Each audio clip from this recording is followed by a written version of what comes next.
हज़रत उमर का तारुफ पेश कर देता हूँ कि आपकी जो तफसील है, बायोग्राफी जिसको कहा जाता है, पहले ज़रा वो सुन लें, फिर इंशाअल्लाह मज़ीद आपकी सीरत के बारे में सुनते हैं। हज़रत उमर रज़ी अल्लाह तआला अन्हु अजीम सहाबी हैं। दुनिया में आपका नाम मुबारक उमर है और आसमानों में आपको फारूक के नाम से पहचाना जाता है। आसमानी किताब तौरात शरीफ में आपका नाम मंतिकुल हक यानी हक बात कहने वाले के नाम से लिखा हुआ है। इंजील शरीफ में आपका नाम नाम काफ़ी है। जन्नत में आपका नाम अक़दस सिराज होगा। सिराज कहते हैं चिराग को। आप 583 ईस्वी में हिजरत मदीना से 41 साल पहले मक्का मुकर्रमा में पैदा हुए। प्यारे आका अलैहिस्सलाम के ऐलान नबूवत के 6ठे साल 614 ईस्वी में आपने इस्लाम कबूल किया। प्यारे आका अलैहिस्सलाम ने आपके इस्लाम लाने के लिए दुआ फरमाई, इसलिए आपको मुराद रसूल कहते हैं। अब आओ आला हजरत का वो शेर समझ लो, कई बार सुना होगा ना। आला हजरत कहते हैं हुजूर का दिल जो है ना, आका जो है जब इन बदबख्तों को देखते थे, बेईमानों को देखते थे, नारी कहते हैं जहन्नम में जाने वाले, इन नारियों को देखते थे, आका का दिल बहुत दुखता था क्योंकि बहुत जुल्म होता था मुसलमानों पर। मगर जब उमर ईमान लाए तो नबी पाक के दिल में ठंडक आ गई। जिनके ईमान लाने के बाद मुसलमानों ने अलल ऐलान काबे में नमाज अदा की। प्यारे आका ने उन्हें अपना वजीर बनाया। नबी पाक के साथ तमाम गज़वात में, तमाम मामलात में मुशीर रहे, नबी पाक के वजीर रहे। प्यारे आका के साथ तमाम स्ट्रेटजी प्लानिंग में शामिल रहे। और फिर उसके बाद 13 सन हिजरी व मुताबिक 634 ईस्वी यानी 53 साल की उम्र मुबारक में आप मुसलमानों के दूसरे खलीफा बने। और 24 हिजरी मुताबिक 643 ईस्वी में मस्जिद नबवी शरीफ में नमाज फजर पढ़ाते हुए एक बदबख्त ने आप पर खंजर से हमला किया, जिससे आप जख्मी हो गए और मदीना मुनव्वरा में शहादत हुई। आपकी नमाज जनाजा हजरत सुहेब रदी अल्लाह तआला ने पढ़ाई। और सुबहान अल्लाह, तदफीन कहाँ हुई? आए हाँ, ये बात समझो। हजरत उमर, हजरत अबू बकर की शान तो समझो। मदीने में मरना बहुत बड़ी सादत, जन्नतुल बकी में तदफीन बड़ी सादत। हमारी तो जिंदगी की तमन्ना ये है, मगर हजरत उमर की किस्मत पर हमारी जाने कुर्बान कि तदफीन भी होती है तो मेरे आका के साथ होती है। एक और इश्क वाली बात बताऊं, शहादत हुई ना, ये तमन्ना थी आपकी।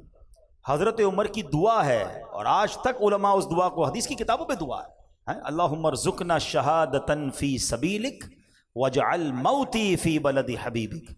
अल्लाह मुझे अपनी राह में शहादत की मौत अता फरमा और मुझे मदीने में मौत नसीब फरमा। यानी शहादत भी मांगी और मदीना भी मांगा। फजर में हमला हुआ, शहादत भी मिली और मदीना भी मिला और रोज़ा रसूल भी मिला। ये दुआ बड़ी मकबूल है, मांगते रहा करो। अल्लाह हम भी दुआ मांगते, अल्लाहुम्मरज़ुक़नी शहादतन फी सबीलिक वजअल मौती फी बलदी हबीबिक। अल्लाह हमें मदीने के सिवा कहीं और मौत ना देना।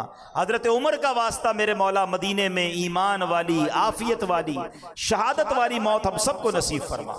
वसल्लल्लाहु तआला अला खैरि खल्किही मुहम्मद व आलिही व सहबिही अजमईन। एक और खूबसूरत बात, उलमा फरमाते हैं कि इंसान का जो वजूद बनता है ना, वो उसी मट्टी से बनता है कि जहां उसने दफन होना होता है।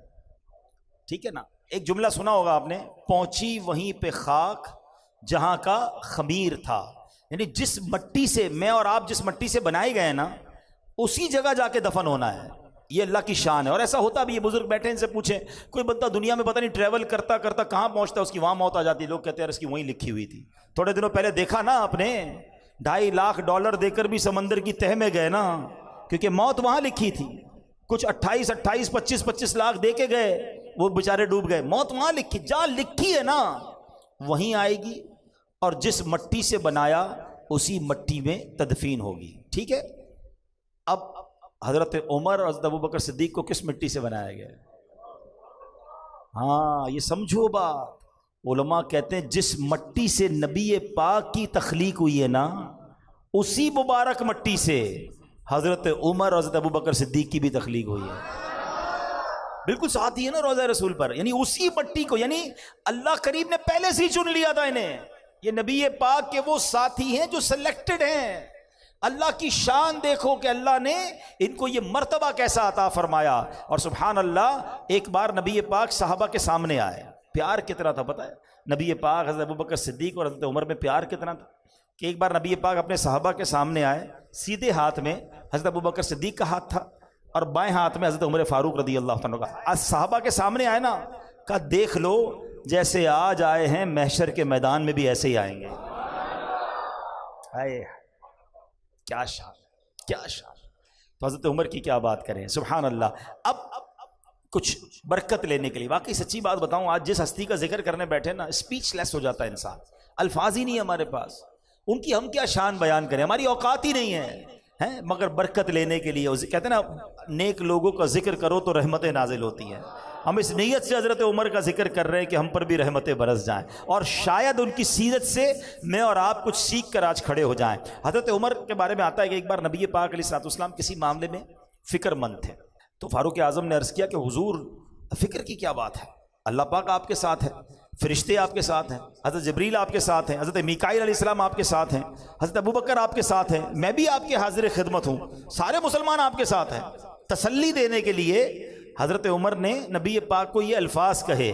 ये अल्फाज बारगाह इलाही में कैसे मकबूल हुए कि कुरान पाक की आयत नाजिल होती है। आए हज़रत उमर की शान ये है, आप बात करते थे, मशवरा देते थे, कुरान नाजिल होता था।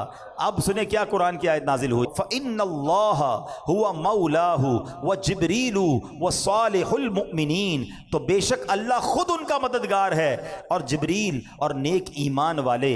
इमाम जलालुद्दीन सुयूती शाफ़ई रहमतुल्लाहि तआला अलैह इस आयत की तफसीर में फरमाते हैं, सालिहुल मुमिनीन अबू बकर व उमर, कहते हैं इस आयत में जो नेक मोमिन की तरफ इशारा है ना, इससे मुराद सिद्दीक़ अकबर है और उमर फारूक आज़म है।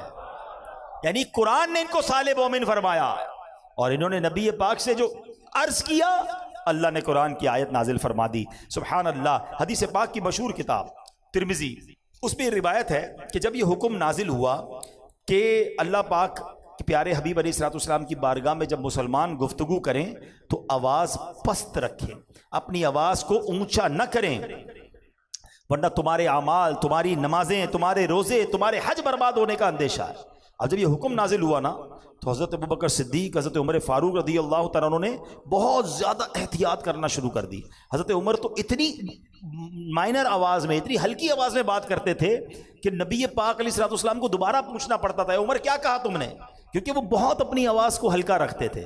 अच्छा, अदब का तकाजा था, धीमी आवाज़ में बात कर रहे हैं, कुरान पाक की आयत नाजिल होती है।